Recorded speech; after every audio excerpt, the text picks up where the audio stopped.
Good evening, everybody. This is the Board of Mayor and Alderman meeting, work session for Tuesday, July the 8th, 2025. And we're going to call the meeting to order. We're going to call the roll.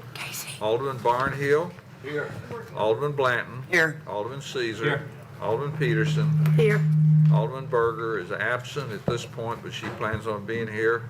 Alderman Brown. Present. Vice Mayor Potts. Present. Alderman Baggett. Present. And the mayor's present. Quick announcement to the board.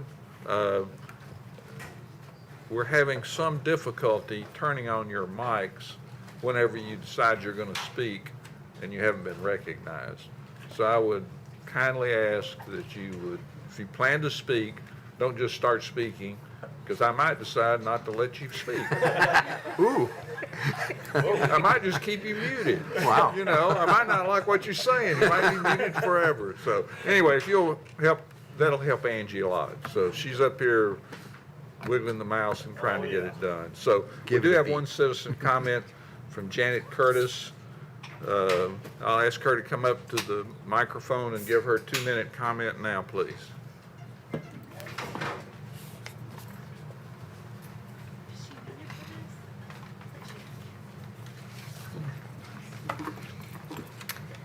Okay. I'm Janet Curtis. I live on North Chapel Road, and I'm Pull the he- microphone to you just a little bit, please, Ms. Curtis. There you go. Thank you. Okay, you're welcome. I'm here because I'm requesting that Coleman Road not get annexed into the city of Franklin.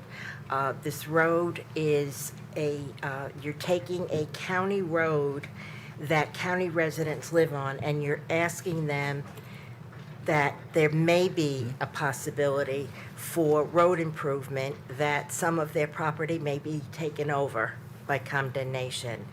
And I don't think this is fair to the residents of the county, because this is a development that they don't want. And according to the, under Chapter 707, although corridor annexation is still allowed, cities can no longer do this without consent where those who live along the roads and rights or right-of-ways own the land under them. A 1994 decision by the Supreme Court of Tennessee on the validity of a referendum by which the city of Alcoa annexed the area established that the owners of land subject to an easement or right-of-way are entitled to vote on whether that area can be annexed. Now, I'm not a lawyer, and there may be more recent legislation concerning that, but I think that's something that needs to be looked into, and that possibly, since it's not a state or federal road, that the residents of that road own part of it, and they should be considered in this decision. Thank you. Thank you. Item 1, ordinance 2025-10, an ordinance to rezone 19.43 acres from Civic Institutional District to Heavy Industrial District for property located north Century Court and west of Beasley Drive at 408 Century Court. Establish a public hearing on August 12th, 2025. Joey. Thank you. Let's get this map up. There we go. So this is a rezoning from Civic Institutional to Heavy Industrial for the property where the Williamson County Justice System has their campus. Typically, we don't allow any new heavy industrial, but this is kind of a unique situation where the uses are not changing, and the Williamson County is wanting to expand and overhaul their entire Justice campus, and correctional facilities are only allowed in heavy industrial. So for this case alone, we are recommending approval of the rezoning to heavy industrial, as did Planning Commission. Any questions or comments?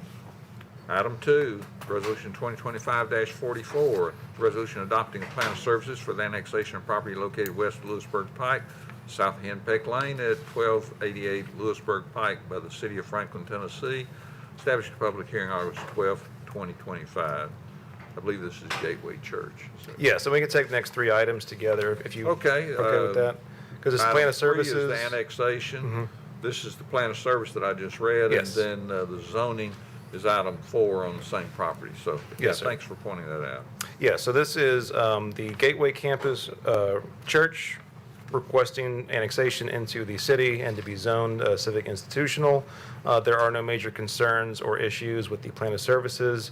The only consideration being that they would have to establish an easement with the neighboring property in order to connect to sanitary sewer service. Otherwise, it is within the urban growth boundary, currently not contiguous to the city limits, but Berry Farms is just catty corner to it, right there at Lewisburg Pike. So we are recommending approval of the two resolutions and the ordinance as did Planning Commission. I will say that. Go ahead, Alderman Potts, I'm going to recognize you. Vice Mayor Potts, rather, excuse me. Thank you, sir. I'll just share that I did speak with Pastor Charlie Weir on this and in support of this, and they're just looking to become part of the Franklin community and move on to our infrastructure. Any other questions or comments? Item 5 is Resolution 2025-46, amending the 555 Franklin Road PUD subdivision to extend the vesting rights for the property located west of Franklin Road, south of Gateway Court, located at 555 Franklin Road. Established a public hearing August 12th. Thank you. You're pretty familiar with vesting extension requests by now, so I'll save you the legalese of all that. But I will review the plan that has been approved. The development plan for the 555 Franklin Road PUD was approved by the Board of Mayor and Aldermen on October 10th of 2022. The plan includes a mix of age-restricted multifamily and a continuum of care uses. Overall, it was approved for 120 multifamily units and 142,500 square feet of non-residential space. The project did have one modification of standard for adjusting the finished floor elevation to be at grade for ADA purposes, and that was approved. A site plan for the PUD was approved in May of 2023. However, no building permits have been secured for the site at this time. The applicant has stated in their request letter that they are committed to offering senior housing on the site and intends to pull building permits and begin site preparation by early next year. So in reviewing the plan against the current city regulations, the current plan generally complies. The difference in today's ordinance versus the vested ordinance are minor and could be incorporated into the design without major changes to the plan. The sewer capacity for this project has been accounted for in the water management modeling.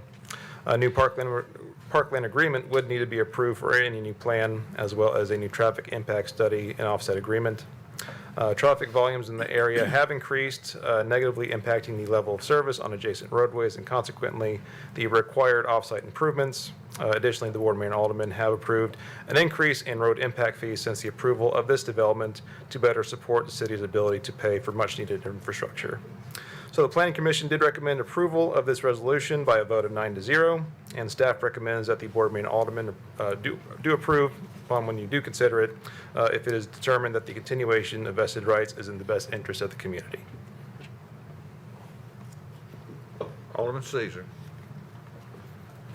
You sure? It's in your area. I wanted to give you a first right of refusal. So I suppose the question for me is when we had the discussion around impact fees and how they were going to hit some of these projects that the goal of extending them or grandfathering them, I think, was to see existing projects that were making progress come out of the ground. And I have a kind of a disconnect on this one because we've given them time. They haven't brought it out of the ground, and we're going to extend, I assume, through extending this vesting, we'll extend the previous impact fee, correct? They won't be subject to the new or the current impact Only fees. a new plan would be subject to the current impact fees. Even if there's slight modifications to the existing plan? If it has to come back to the BOMA level, then it would be under the new impact fees. And so I think, just sharing my thoughts, I'm hesitant to extend vesting rights on projects that haven't started to move dirt, that are kind of in a holding phase when we've identified a gap in previous funding for needed road impacts. Yeah. Alderman Brown. Can you remind me, was this development going to work on sewer improvements down through Jackson Lake? Yes. I believe that was kind of the principal issue for why this has been delayed so long is the sewer infrastructure. So we are having them still do Yes. Mhm. major infrastructure improvements beyond the development, Yes. which might be one reason that we may want to continue to, yeah. Any other questions, comments? Alderman Baggett. This was one that, when we were going through the impact fee discussion, I believe they were on the front end of that, and the church was here regularly, and I remember them being pretty vocal about this, and remember some of the figures. This was actually one of the case examples of kind of why we kind of dialed back some of the impact fee phasing, because of the full-on impact, I think, of this one was at or near the cost of the property. And so I think this is a unique situation, unlike one of the other vestings that we didn't extend, where the character of that massive apartment complex didn't fit. I think this one was a good plan. I'd be wanting to extend this, and if we do extend it, though, make sure I confirm what Alderman Caesar said, and they come back, if they come back to get a PUD revision, period, then they're going to be subject to the new fees. If it revises the entitlements at all, then it would Yeah. be subject to the new impact fees. Okay, thank you. Item 6, Resolution 2025-56, resolution authorizing the city administrator to execute a contract with Preservation Partners for the purchase of Creekside House parcel in an amount not to exceed $2,018,000.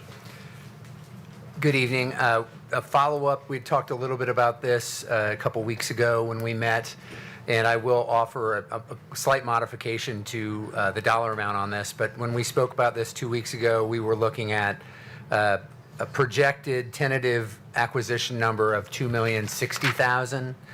We received some additional kind of reconciliation numbers around the out-of-pocket expenses for the Franklin Preservation Partners, and have come to an agreement of a little bit lower number at $2,025,000. So this $2,018,000, I'd ask you to, when we act on it at the 7 o'clock meeting, to bump that up just slightly to $2,025,000.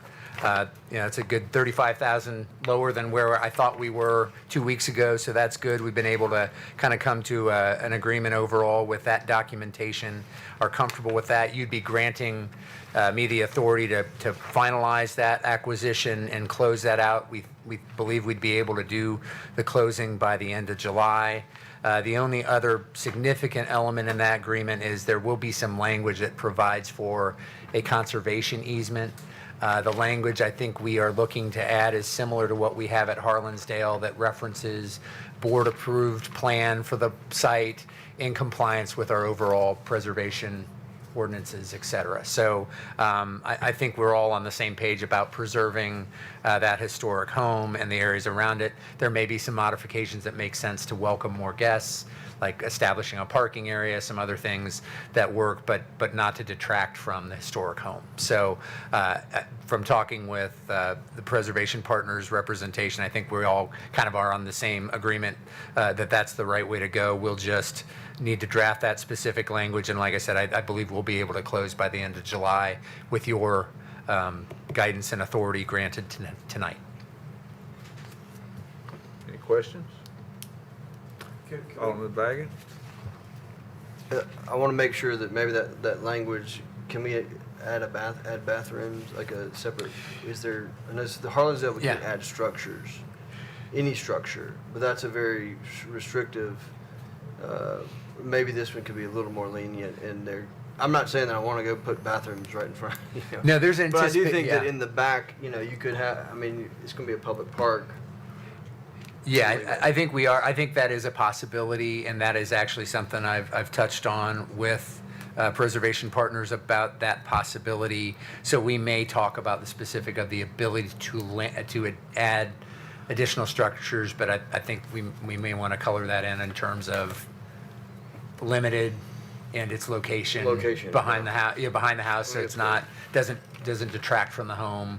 I think your master plan might cover some of that potentially too. So all of that is in play. I think we understand that, but there might be the potential to add a structure for that type of purpose, and we would allow for that. And I think there's an understanding that that could happen as well. Perfect. Item 7 is Resolution 2025-54, a resolution to request authority from Williamson County to condemn certain portions of Coleman Road. Let me ask, Vernon and Shauna may want to speak to this, but this is a resolution that would give us direction to work with Williamson County to get the potential of the authority to use condemnation if necessary as a tool. It would not guarantee its use. This is advice from the county that this might be appropriate to do, to work with them. It essentially provides the same kind of tools in the toolkit that we have today in working with development and providing for public improvements. No certainty that it would ever be used at all, but it would provide for it and would upfront put that in place, and that might be of benefit to us. Vernon may want to speak to No, it more completely, or defer to Shauna. Shauna But first. also to clarify, Good, Shauna. we aren't annexing anything. This would just be if in the future, because Hillview will eventually be in the city limits, but Coleman never will. And if there is a need for us to do any improvements on Coleman Road that would require us taking any additional right-of-way, we have to get permission from the county. That's just how it works. Right now, the only thing the county is giving us is their maintenance responsibility. That's it. So they're not giving to us or allowing us to improve the road. They're only allowing us to maintain it. That's it. There's a big difference. So if turn lanes are needed, anything like that in the future, if this is the road that's going to connect to one of our city subdivisions, we should be able to do what we need to do as if it were in the city limits. But in order to do that, we have to ask the city or the county permission to work on roads outside the city limits that are not state roads. Vice Mayor. Thank you, sir.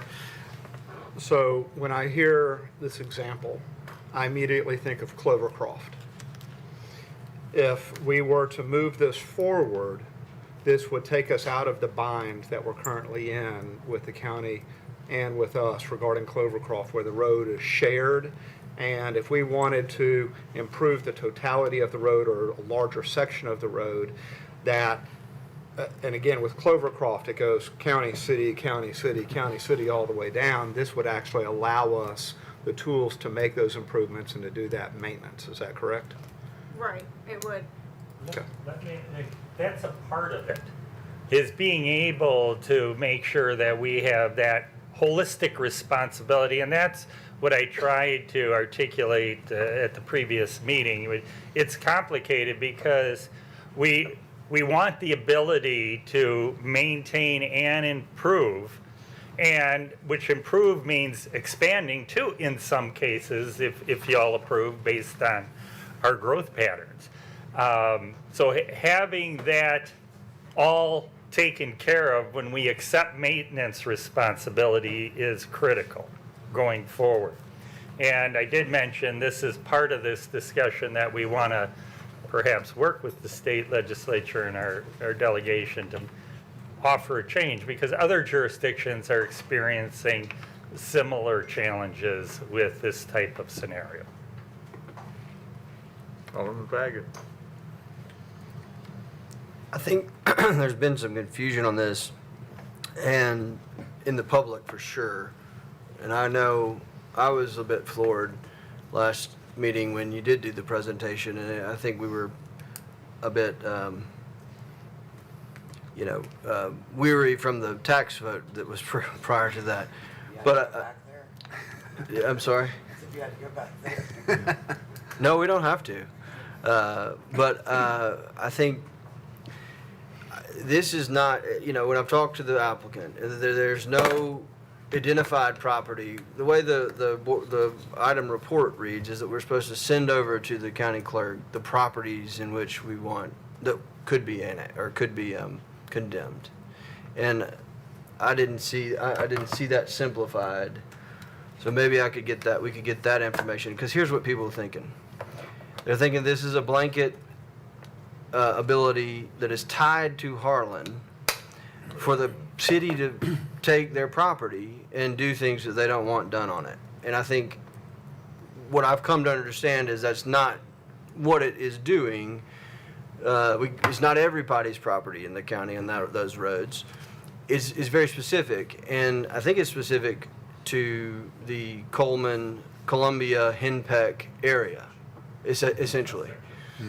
And I want to be really specific with this because, again, there's been a lot of information that now the city is now going out and trying to. If we don't need it, though, we don't know that we need it, and it's not essential that we do this now. The applicant has told me that they don't know of any property that is going to be needed for those. Here's what I know is as a city, we do this on the front end to have all the tools in our tool belt. Totally get it. But I don't like the public thinking that we're giving ourselves more tools than we need to then take more latitude. I'd rather have a vote on in the future if they can't actually deliver on what they think they can do, which they think they can deliver that improvement within the right-of-way that exists. You know, that's their prerogative, and we can get them on the record telling us that that's what they think they can do. And if they have to come back to us in the future and say, actually, we can't, we need you to do this, I'd feel better about that. I think the public would feel better about that.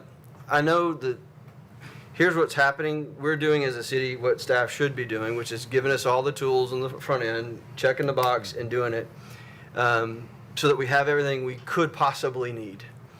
In this situation, because of the nature of this and because of a lot of the public outreach I've received concerned with this, having found out that the applicant is not aware of any specific right-of-way that they need. And by the way, this would be all them doing those improvements, and they, depending on the conditions of approval that we have, wouldn't be able to start building until the improvements are made. I think there's some checks on this that I would feel more comfortable not having this in place at this time and having them come back if they need it. And if they end up needing it and they've taken down the property and they've put that, there's no risk to the city on that. There's no risk to the city. In the future, long term, that Coleman Road Columbia intersection, quite frankly, the only other improvement that I can see happening is if TDOT would come in and do the kind of probably the next phase of that intersection. In all likelihood, there could be some little things that come up before then. And in that case, I think if we went, I'd have a better message to the county, because we have to send this to the clerk and has to go to the commission. You're sending a message then to the county, hey, actually, there's this new issue that's popped up 20 years from now, not related to Harlan, but just in general, and we've got this, and we need your permission to go fix this. I think the county commission is going to be agreeable to that. I think it's not tied to a specific development, and the people, quite frankly, don't want. It's a perception thing. I don't think the intent of this is for the city to go start condemning county property. But if it's not essential and needed at this point, I would ask that this be take those comments into consideration, bum a way in, and then either defer this along with the other ones that we have, or give that guidance that we would be okay with not moving forward with this. Thank you. Just so, Sean, Give her a promotion. go ahead. so just I do want to clarify that by getting this permission, it wouldn't change the process that we have for condemnation now, which means that all this would do is we would now act as if it were already in the city. In order to condemn property, we have to ask permission from you. So we couldn't just do it by this resolution alone. We will have to come back to you, and you would have to authorize us to make any condemnations, and we would show you a plan and show you exactly what and exactly how much. So, and I understand. but you can wait. This is not a time-sensitive thing. And I understand, and I wanted to say that I understand where you're coming from. I think the information I've kind of pulled together is that we've got these comments from the county residents and others on Hillview Lane that think that this is maybe something that it's not, frankly, but that's okay. I understand, and I want us to assuage those fears, because I'm hearing from the applicant that it isn't needed. And if it is needed in the future, there's nothing precluding us from coming back and doing this at that time when that need is identified. And I think it would be more specific when that need was brought back, because they had then realized, oh, well, actually we need this sliver on Coleman Road. It's very specific, a little more surgical. And at that time, and now that's just like the worst case scenario, because again, we've been, and I really would like for them to maybe provide that in writing or something on public record, maybe not right now, but and maybe if we move this to the next meeting. That's all, and that's what I've heard from the residents, right? And quite frankly, this got kind of dumped on us last meeting as well. And upon finding that there is no immediate need from their standpoint, and quite frankly, this risk is on the applicant. By us not doing this, there's really no harm to the city. It really is, and so I think you can get a win-win here where the citizens are understand that that's not part of this. County Commission is better, and frankly, there could be other risks associated with boards and different things with the county, and that's not for us to worry with. We've got this decision in front of us and requested, or as for the citizens, they want to make sure that they don't want that, and I think that's why I'd like to either deny this or take no action and take it up when needed, if needed. I don't know that we would deny it. I think we would just take no action on it. I think if you don't want to do it, I would go ahead and defer or deny it, because it might be years before, and we'd take it back Yeah. up. And you'd have to keep living with it until we know for sure. You have to defer it to a date certain, and that could be years.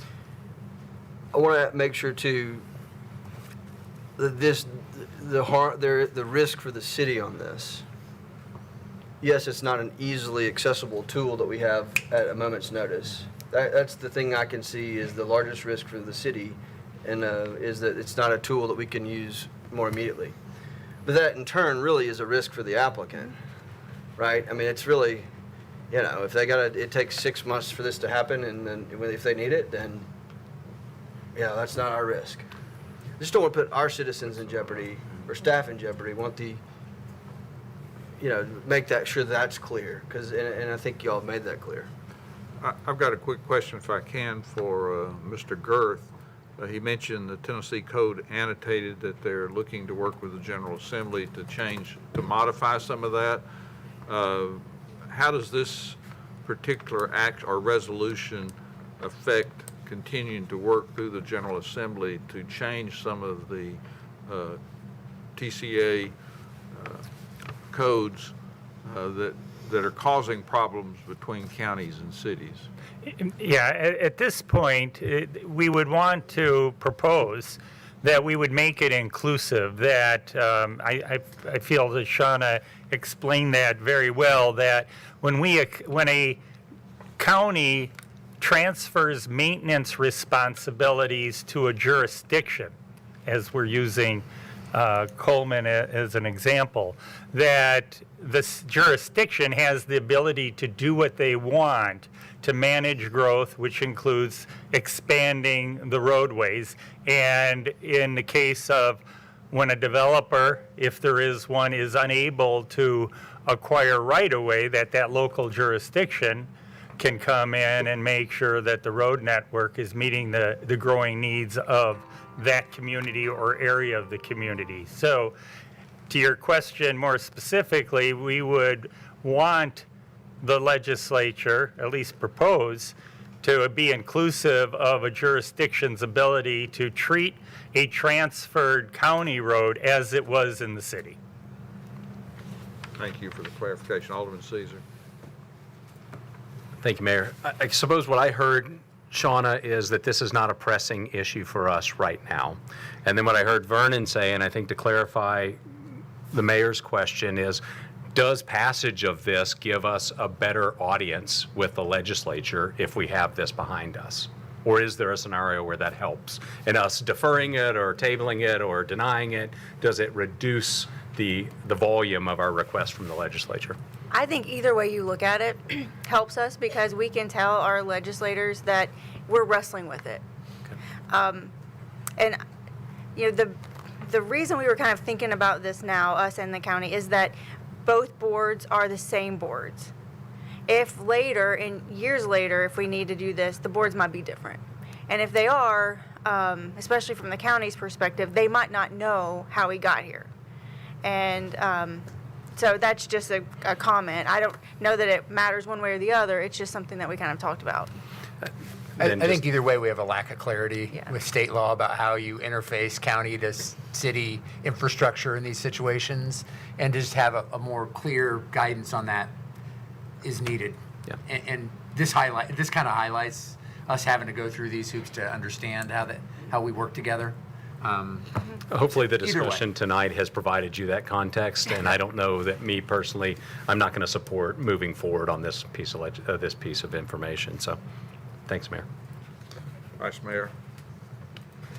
Thank you, sir. I've got a follow-up question for Shauna or for Vernon, and that is the reference that I made earlier on Clovercroft.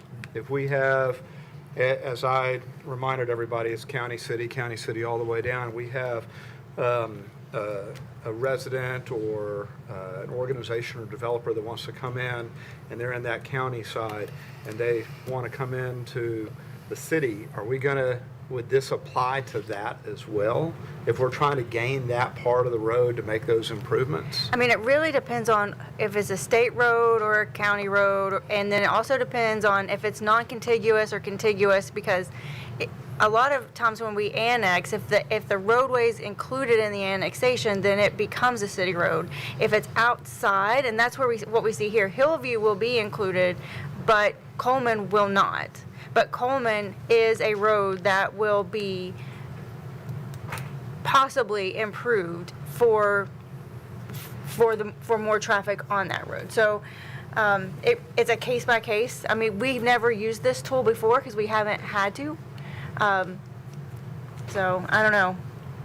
I do have- Yes. If I may just try to be quick, is that part of the concept is to adjust the Tennessee code is that jurisdictions would be able to take sections of road, not pieces or half of roads, as it puzzles its way from north to south. It's take sections that are distinguished by intersections, for example. And so that scenario that you've raised on Clovercroft Road doesn't exist. That in the future that we'd be able to say this is the section of road that we want to take, even though we may not have annexed property on both sides, but it's in the urban growth boundary. Yeah.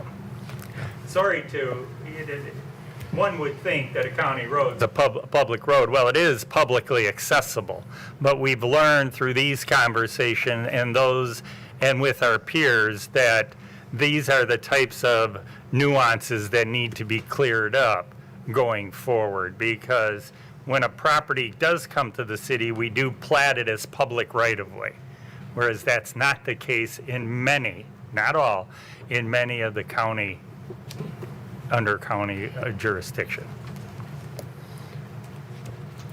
Item number 8. Mayor, may I make one point of clarification?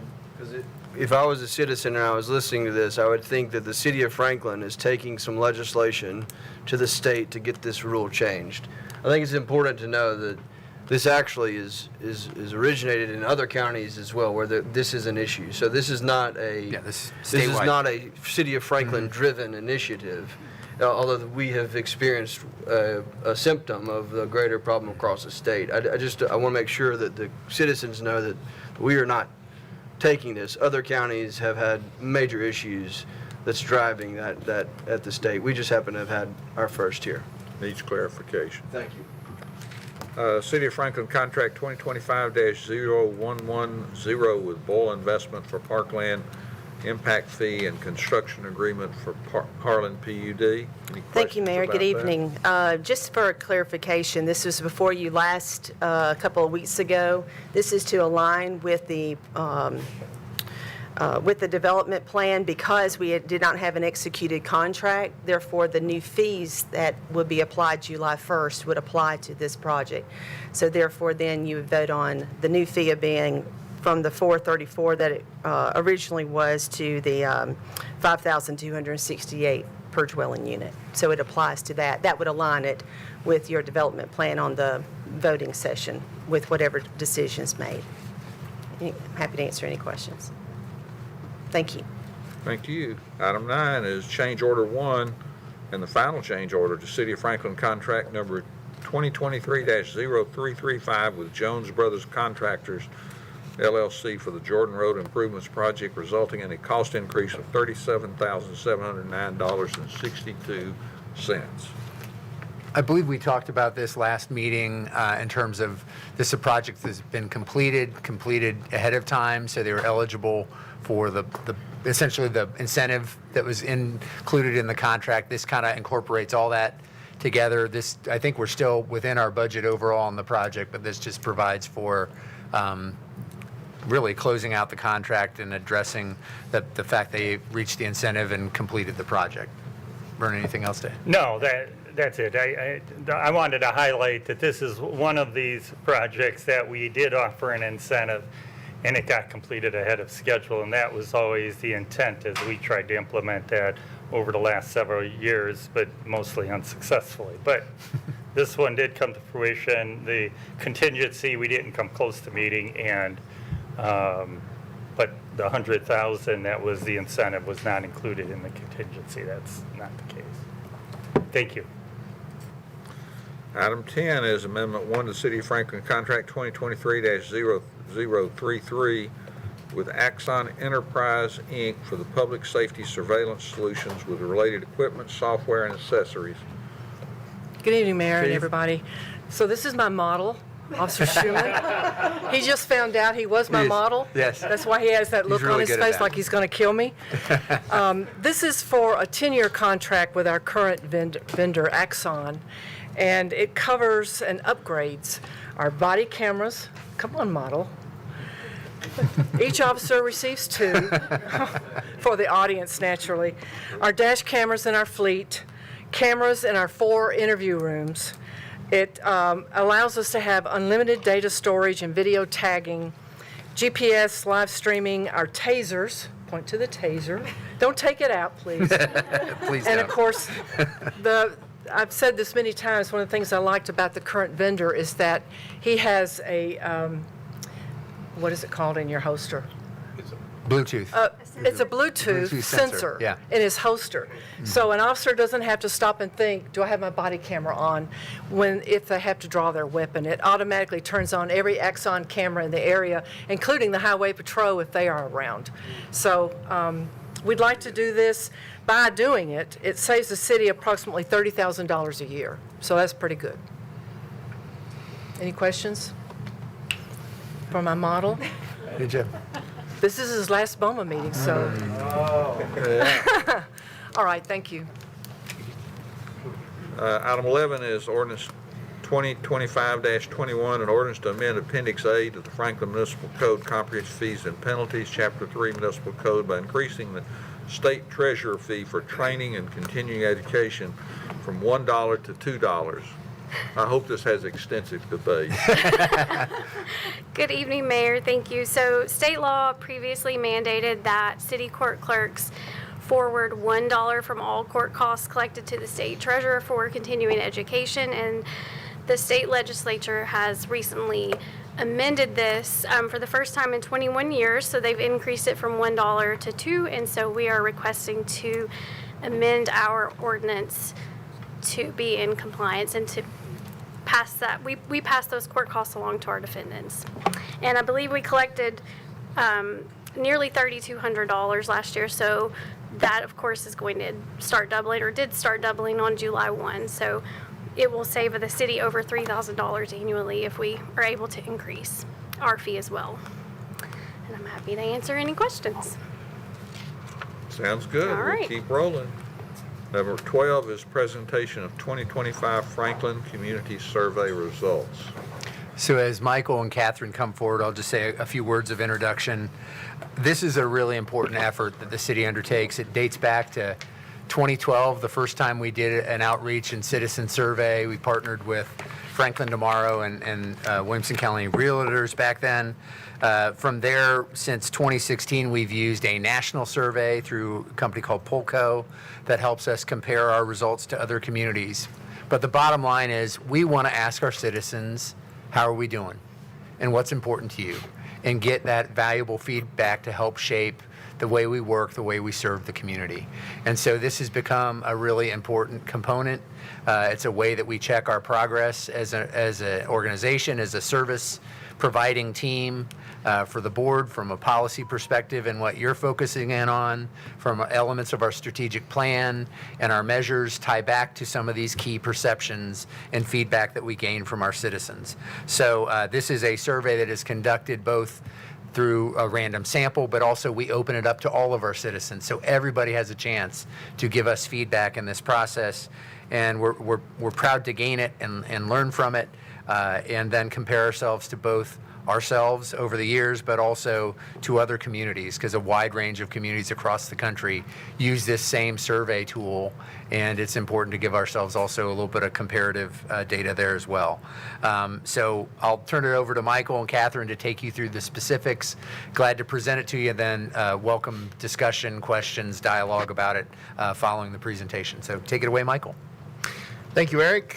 Good evening, Mayor, Board of Aldermen. My name is Michael Walters-Young, your Chief Budget and Performance Officer. I'm joined tonight by my colleague, Budget and Performance Analyst Catherine Harrelson. We're going to take a little bit of time tonight and review for you the findings, next slide please, of the 2025 Franklin Community Survey. We'll go through the methodology, the results. Catherine will touch on those. And then I'll spend some time talking about the comparisons, some of our custom questions, how we compare against ourselves. Again, we now have 4 data points. And again, you need 3 to make a trend, and we've got 4, so we can kind of see how we performed over the last decade. And then finally, how do we stack up against the Joneses across the nation? So from a methodology standpoint, as Eric said, we did contract with Polco and the National Research Center for the 4th time since 2016. The scientifically valid or random sampled survey sent out 3,000 postcards and then surveys to Franklin households. We give them the meets and bounds in terms of a GIS map that show exactly where the city limits are. They get the addresses from the post office, and then they use their software to randomly sample geographically various housing types, et cetera, throughout the community to get as randomized a sample as they can. Households have the option to either fill out the survey in paper and mail it back to them, which they physically input, or click the QR code and just fill it out online. Total paper surveys returned were 192. Total online responses were 214 for a total response in the random sample survey of 406. We're down approximately 9.2% from 2022.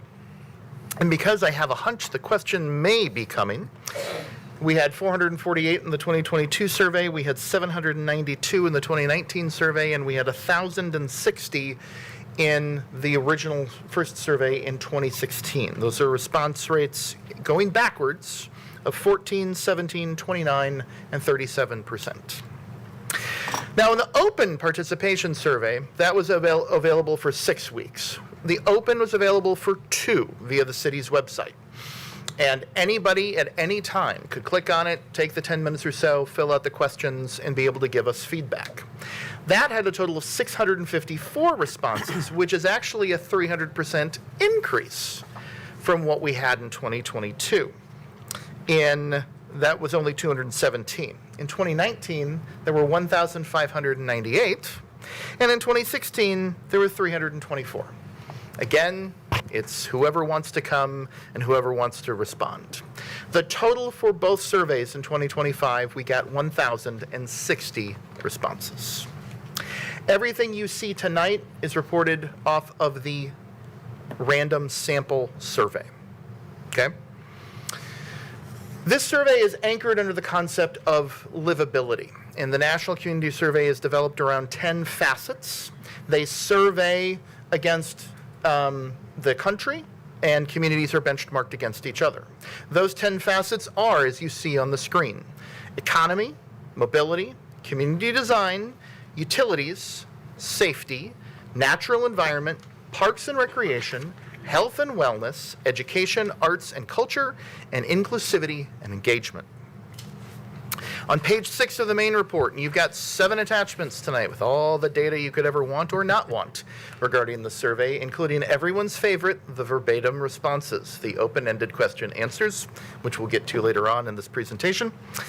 Page 6 indicates key takeaways. Number 1, residents praise Franklin's leadership, with many related items surpassing national averages and increasing over where we were ranked ourselves in 2022.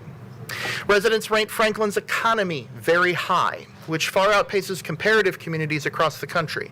You may remember that we won a Voice of the People Award for excellence in economy via this survey tool in 2023 based upon our 2022 results, and we're one of 2 in the nation to win them. And while many aspects of Franklin are highly rated and continue to exceed national benchmarks, affordability and traffic concerns continue to be leading among residents. And to dig into the facets, Catherine Harrelson. Thank you. Good evening. As Michael said, I will be going over the bulk of the survey results. These are the results that are actually comparative to the communities that all take this survey. I'm going to start off just by saying the results are extremely high. Like, the city of Franklin, is sets a very high standard. And so as you see this throughout the results, you're going to see really high ratings on multiple facets. So I'll start with quality of life. You'll see the vast majority of survey respondents viewed the quality of life in Franklin as excellent or good. It was a combined 93%. That is a little bit lower than 2022, but from 2022 and the last, I would say, 2 surveys, it was 97%. So 93% is still incredibly high. And you'll see 95% of residents rated Franklin as having an overall positive image or reputation, which was ranked 7th amongst the other cities that take this survey. The second is governance. Respondents had an increased level of confidence in Franklin's government, so that was up to 75%, which was an increase of 7% from 2022. And there were also significant increases in satisfaction in other areas of governance, such as overall customer service by Franklin employees. That saw an increase of 5% from 2022. Value of services for the taxes paid was an increase of 8%. Informing residents about issues facing the community was an increase of 11%. And acting in the best interest for the community was an increase of 7%. The next facet is economy. Respondents' perception of the economy remains highly strong. However, there are concerns regarding employment opportunities, and you'll see this a bit, is cost of living. That is a growing concern that you will see reflected in several parts of this survey. But areas that Franklin ranks much higher than in the national benchmarks includes vibrancy of downtown and commercial areas. And while employment opportunities are a concern, the rate of satisfaction is still much higher than other communities across the country.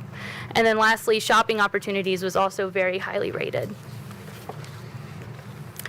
The next facet is mobility. And this probably does not come as a surprise. This is our lowest rated facet. But it is still on par with the communities across the country that take this survey. This is not a unique situation for us. About 49% of respondents rated the overall quality of the transportation system in Franklin as excellent or good. That was a 20% decrease from 2022. These rankings, again, are similar to national benchmarks, except for bicycle travel and use of public transportation as opposed to driving. Those two were actually ranked lower than benchmark communities. On the flip side, street lighting, street cleaning, and sidewalk maintenance did see an increase in satisfaction and ranked higher than national benchmarks. The next is community design. We had about 7 out of 10 respondents rate the overall design or layout of residential and commercial areas as excellent or good. This is still a decrease from 2019 and 2022, but is still a very high rating as compared to other cities.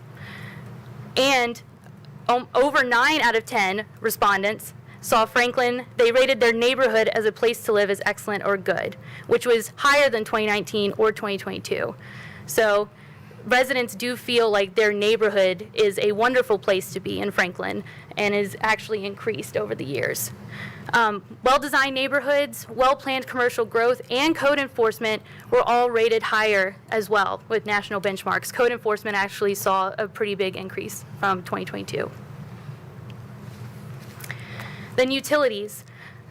About 3/4 of respondents rated overall quality of the utility infrastructure as excellent or good. That was about 79%.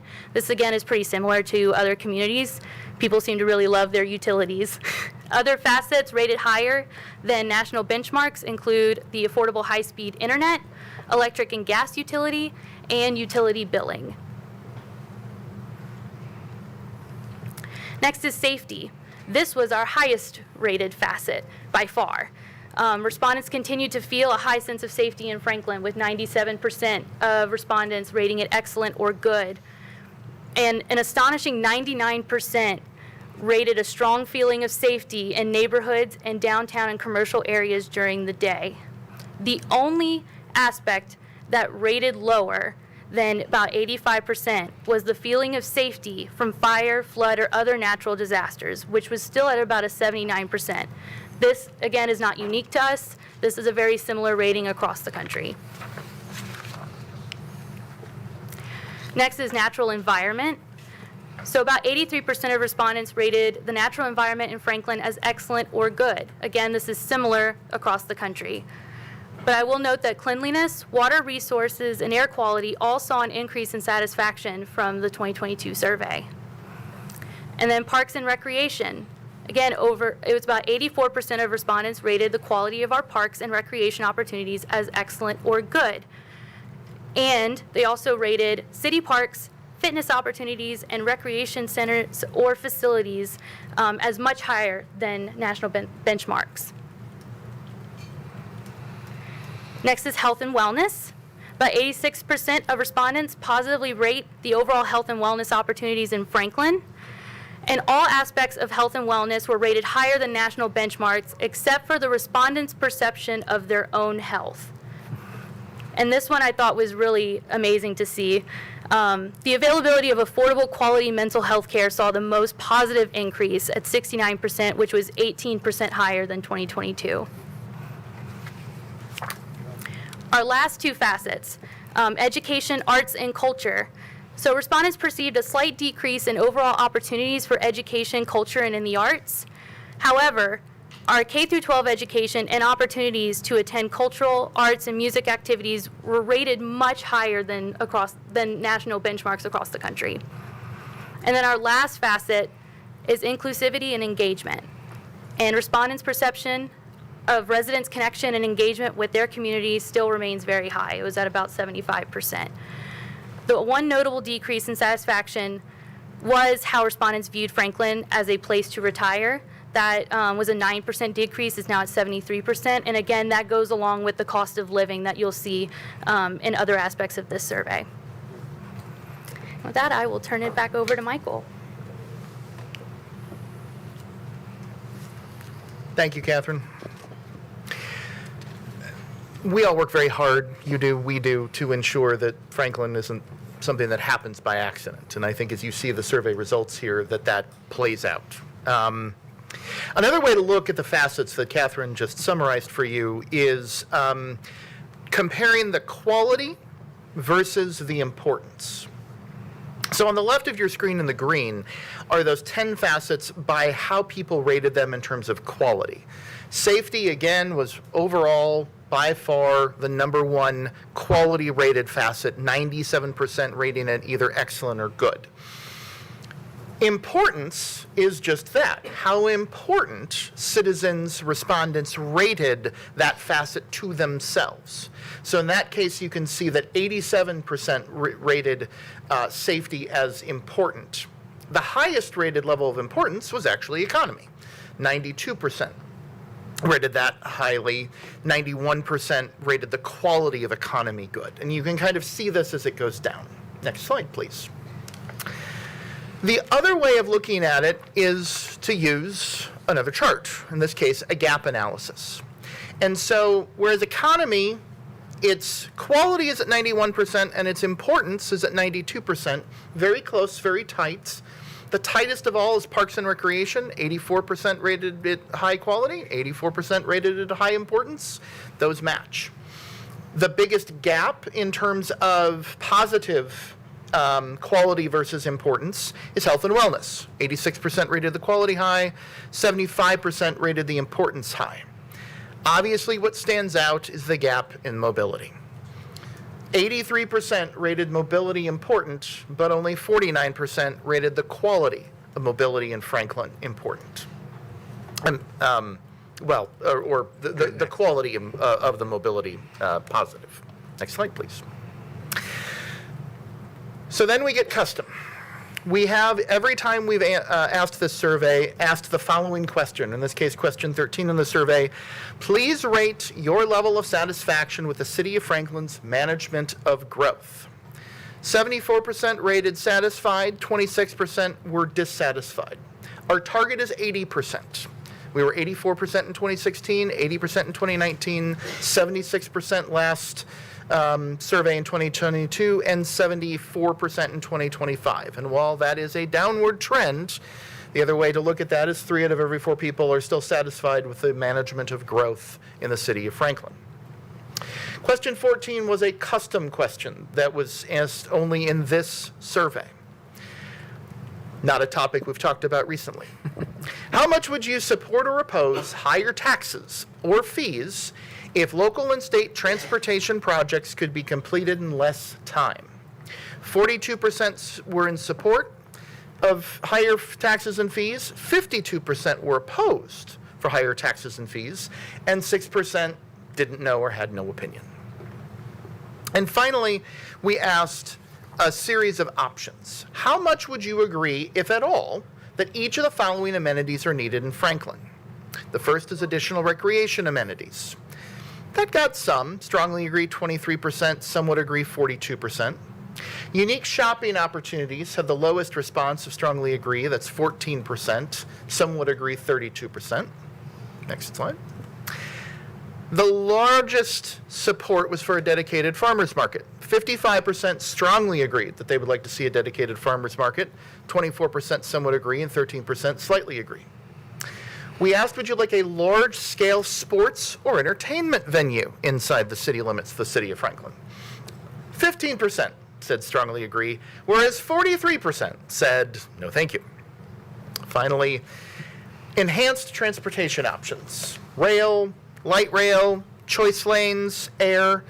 20% said they weren't interested, 38% strongly agree, 24% some would agree, 18% slightly agree.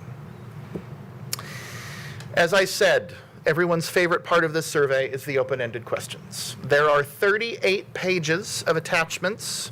The random sample is separated from the open-ended of verbatim responses in answer to this question. Aside from traffic and transportation related issues, what is the most important challenge facing Franklin today? 17% still said traffic and connectivity. It never fails. What you should take away, and we encourage you to read all of this, but certainly the verbatims. They are interesting. They are across all political spectrums and attitudes. We censor nothing. These are the people's responses.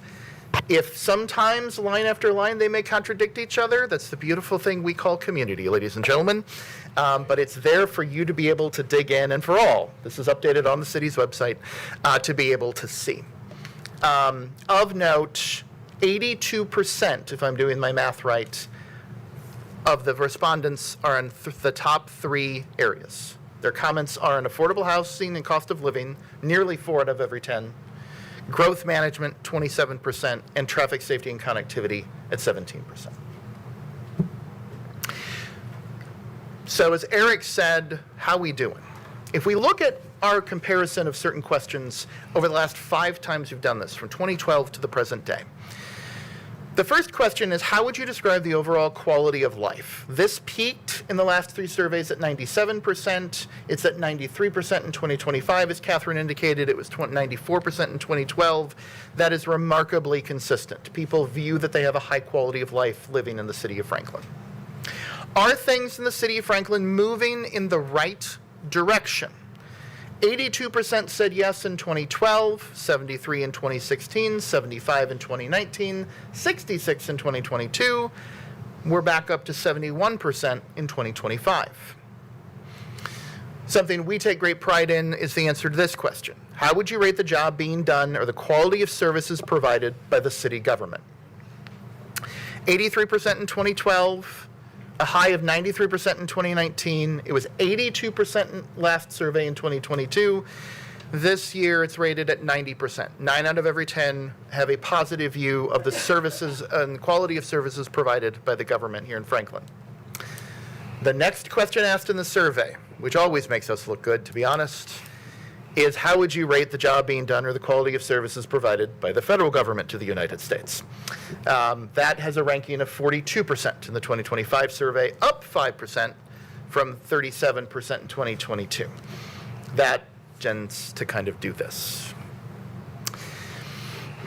We also, of course, want to ask this question, which is there are 2 things that are consistent in life. They are death and taxes. So please rate the following categories of Franklin government performance, the value of services to the taxes paid. 2012 was a different survey. It asked it in a slightly different way. 2016 through 2019 or 2025 are really more comparable because they're asking the same question.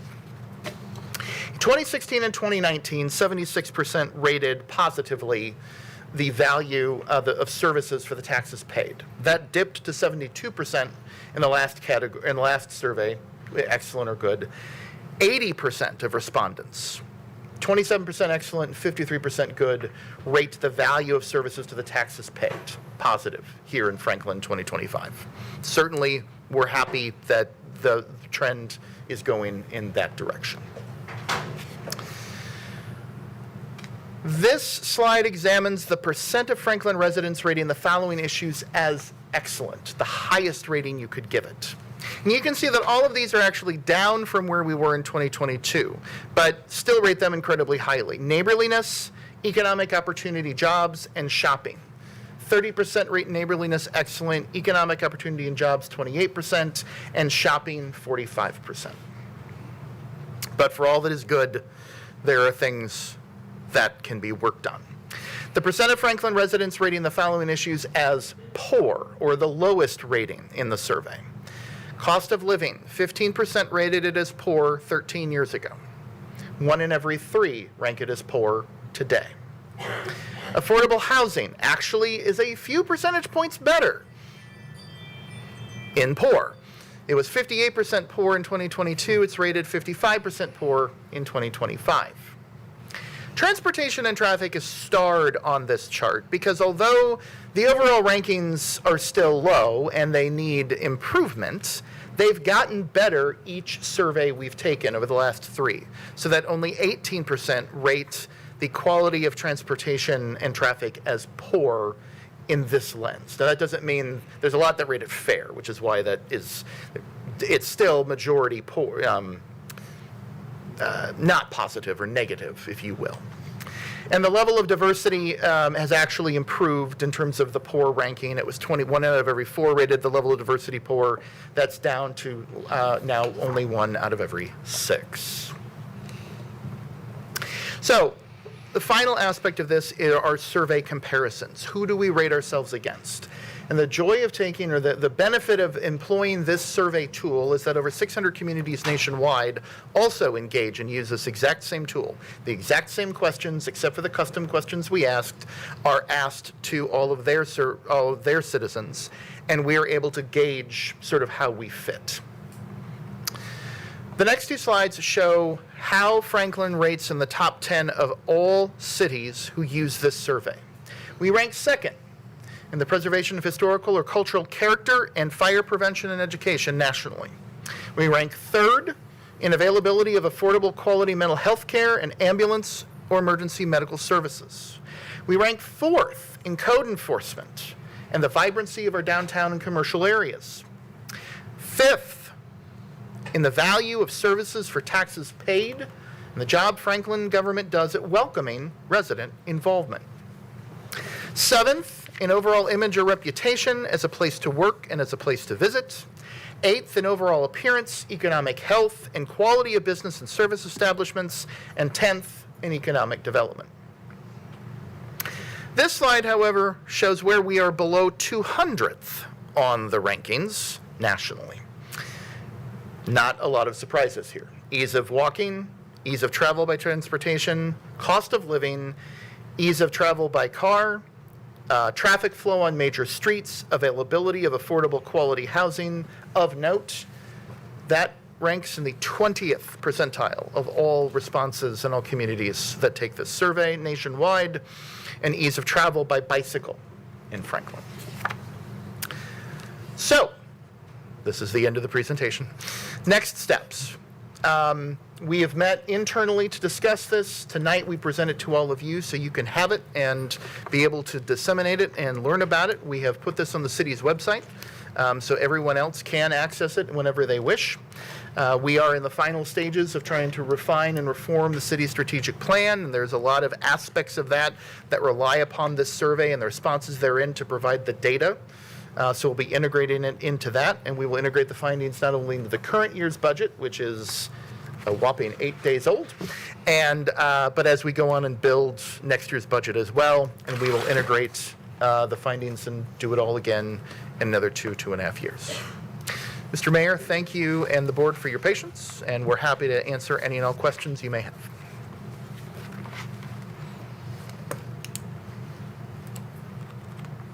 Tongue-tied. Well, I've read all those random responses, and I think you did a good job at summarizing those, and I don't think those are a surprise at all to us. So I think as we consider items and issues, I think it's good to look back on that survey and see where we place emphasis as we work as a board moving forward. So this might be the earliest we've ever gotten to a work session. Is that on the survey? It should be on there. We would send it to 8 aldermen and let them check the boxes as far as how timely we are on internet. If there's no questions, do you have one, Alderman Brown? No. We'll adjourn until 7 o'clock, and we'll start promptly at 7.